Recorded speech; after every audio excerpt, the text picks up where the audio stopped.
Hi, Daniel with DanielParsonsMinistry.com. Today's Life Journal Bible reading plan is for the 23rd of November, and we'll read in the New Testament, Matthew chapters 14 through 16. New King James Version of the Bible, John the Baptist beheaded, Matthew chapter 14. At that time, Herod the Tetrarch heard the report about Jesus and said to his servants, "This is John the Baptist. He is risen from the dead, and therefore these powers are at work in him." For Herod had laid hold of John and bound him and put him in prison for the sake of Herodias, his brother Philip's wife, because John had said to him, "It is not lawful for you to have her." And although he wanted to put him to death, he feared the multitude because they counted him as a prophet. But when Herod's birthday was celebrated, the daughter of Herodias danced before them and pleased Herod. Therefore he promised with an oath to give her whatever she might ask. So she, having been prompted by her mother, said, "Give me John the Baptist's head here on a platter." And the king was sorry. Nevertheless, because of the oaths and because of those who sat with him, he commanded it to be given to her. So he sent and had John beheaded in prison, and his head was brought on a platter and given to the girl, and she brought it to her mother. Then his disciples came and took away the body and buried it, and went and told Jesus, feeding the 5,000. When Jesus heard it, he departed from there by boat to a deserted place by himself. When the multitudes heard it, they followed him on foot from the cities. And when Jesus went out, he saw a great multitude, and he was moved with compassion for them and healed their sick. When it was evening, his disciples came to him, saying, "This is a deserted place, and the hour is already late. Send the multitudes away that they may go into the villages and buy themselves food." But Jesus said to them, "They do not need to go away. You give them something to eat." And they said to him, "We have here only 5 loaves and 2 fish." He said, "Bring them here to me." Then he commanded the multitudes to sit down on the grass. And he took the 5 loaves and the 2 fish, and looking up to heaven, he blessed and broke and gave the loaves to the disciples, and the disciples gave to the multitudes. So they all ate and were filled, and they took up 12 baskets full of the fragments that remained. Now those who had eaten were about 5,000 men, besides women and children. Jesus walks on the sea. Immediately, Jesus made his disciples get into the boat and go before him to the other side while he sent the multitudes away. And when he had sent the multitudes away, he went up on the mountain by himself to pray. Now, when evening came, he was alone there. But the boat was now in the middle of the sea, tossed by the waves, for the wind was contrary. And the fourth watch of the night, Jesus went to them, walking on the sea. And when the disciples saw him walking on the sea, they were troubled, saying, "It is a ghost," and they cried out for fear. But immediately Jesus spoke to them, saying, "Be of good cheer, it is I, do not be afraid." And Peter answered him and said, "Lord, if it is you, command me to come to you on the water." So he said, "Come." And when Peter had come down out of the boat, he walked on the water to go to Jesus. But when he saw that the wind was boisterous, he was afraid, and beginning to sink, he cried out, saying, "Lord, save me." Immediately Jesus stretched out his hand and caught him and said to him, "Oh, you of little faith, why did you doubt?" And when they got into the boat, the wind ceased. Then those who were in the boat came and worshiped him, saying, "Truly you are the Son of God." Many touch him and are made well. When they had crossed over, they came to the land of Gennesaret. And when the men of that place recognized him, they sent out into all that surrounding region, brought to him all who were sick, and begged him that they might only touch the hem of his garment. And as many as touched it were made perfectly well. Now, as I pull up Matthew chapter 15, we go through the Old Testament once in a year and the New Testament twice in a year with this reading plan. Defilement comes from within, Matthew chapter 15. Then the scribes and Pharisees who were from Jerusalem came to Jesus saying, "Why do your disciples transgress the tradition of the elders? They do not wash their hands. They do not wash their hands when they eat bread." He answered and said to them, "Why do you also transgress the commandment of God because of your tradition? For God commanding, saying, 'Honor your father and your mother,' and he who curses father or mother, let him be put to death. But you say, whoever says to his father or mother, 'Whatever profit you might have received from me is a gift to God,' then he need not honor his father or mother. Those you have made the commandment of God of no effect by your tradition. Hypocrites, well did Isaiah prophesy about you, saying, 'These people draw near to me with their mouth. and honor me with their lips, but their heart is far from me, and in vain they worship me, teaching as doctrines the commandments of men. When he had called the multitude to himself, he said to them, hear and understand, not what goes into the mouth defiles a man, but what comes out of the mouth, this defiles a man. Then his disciples came and said to him, do you know that the Pharisees were offended when they heard this saying? But he answered and said, every plant which my heavenly Father has not planted will be uprooted. Let them alone. They are blind leaders of the blind, and if the blind leads the blind, both will fall into a ditch. Then Peter answered and said to him, explain this parable to us.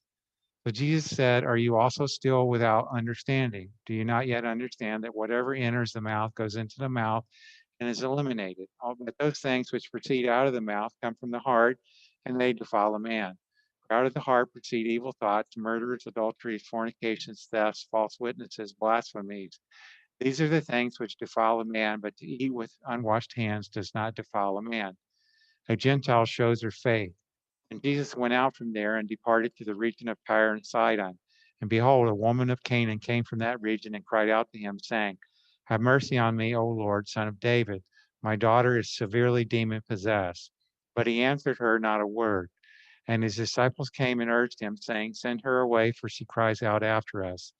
But he answered and said, I was not sent except to the lost sheep of the house of Israel.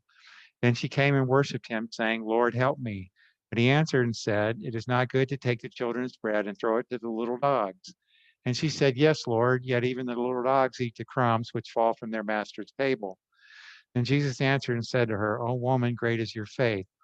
Let it be to you as you desire. And her daughter was healed from that very hour.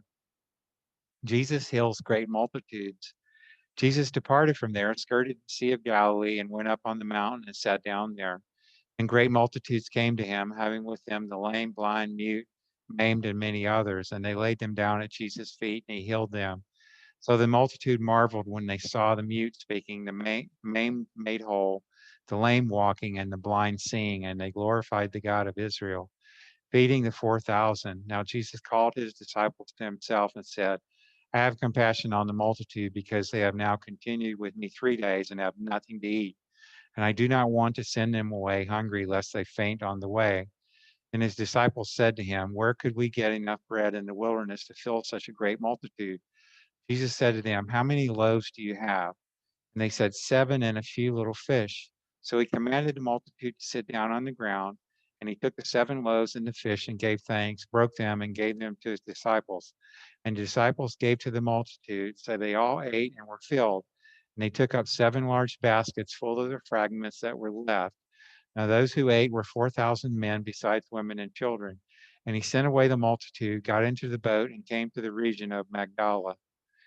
Now, as I pull up Matthew 16, we have hundreds of spiritual messages at danielparsonsministry.com. My wife, Patricia, is a gourmet vegan chef. She has hundreds of delicious, healthy vegan recipes. You can access every single one on the Healthy Living tab at danielparsonsministry.com. And please comment on your favorite recipes. We enjoy interacting with you. Thank you. The Pharisees and Sadducees seek a sign, Matthew 16. Then the Pharisees and Sadducees came and testing him, asked that he would show them a sign from heaven. He answered and said to them, when it is evening, you say it will be fair weather, for the sky is red. And in the morning it will be foul weather today, for the sky is red and threatening.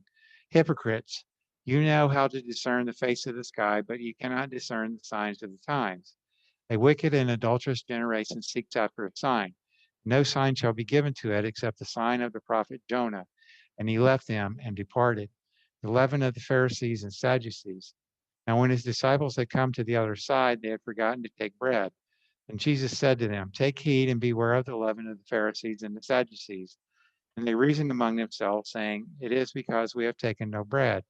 But Jesus, being aware of it, said to them, O you of little faith, why do you reason among yourselves because you have brought no bread? Do you not yet understand or remember the 5 loaves of the 5,000 and how many baskets you took up? Nor the 7 loaves of the 4,000 and how many large baskets you took up? How is it you do not understand that I did not speak to you concerning bread, but to beware of the leaven of the Pharisees and Sadducees? Then they understood that he did not tell them to beware of the leaven of bread, but the doctrine of the Pharisees and Sadducees. Peter confesses Jesus as the Christ. When Jesus came into the region of Caesarea Philippi, he asked his disciples, saying, "Who do men say that I, the Son of Man, am?" So they said, "Some say John the Baptist, some Elijah, and others Jeremiah or one of the prophets." He said to them, "But who do you say that I am?" Simon Peter answered and said, "You are the Christ, the Son of the living God." Jesus answered and said to him, "Blessed are you, Simon Bar-Jonah, for flesh and blood has not revealed this to you, but my Father who is in heaven. And I also say to you that you are Peter, and on this rock I will build my church, and the gates of Hades shall not prevail against it. And I will give you the keys of the kingdom of heaven, and whatever you bind on earth will be bound in heaven. Whatever you loose on earth will be loosed in heaven." And he commanded his disciples that they should tell no one that he was Jesus Christ. Jesus predicts his death and resurrection. From that time, Jesus began to show to his disciples that he must go to Jerusalem and suffer many things from the elders and chief priests and scribes and be killed and be raised the third day. And Peter took him aside and began to rebuke him, saying, "Far be it from you, Lord, this shall not happen to you." But he turned and said to Peter, "Get behind me, Satan. You are an offense to me, for you are not mindful of the things of God, but the things of men. Take up the cross and follow him." And Jesus said to his disciples, "If anyone desires to come after me, let him deny himself and take up his cross and follow me. For whoever desires to save his life will lose it, but whoever loses his life for my sake will find it. For what profit is it to a man if he gains the whole world and loses his own soul? For what will a man give in exchange for his soul? For the Son of Man will come in the glory of his Father with his angels, and then he will reward each according to his works.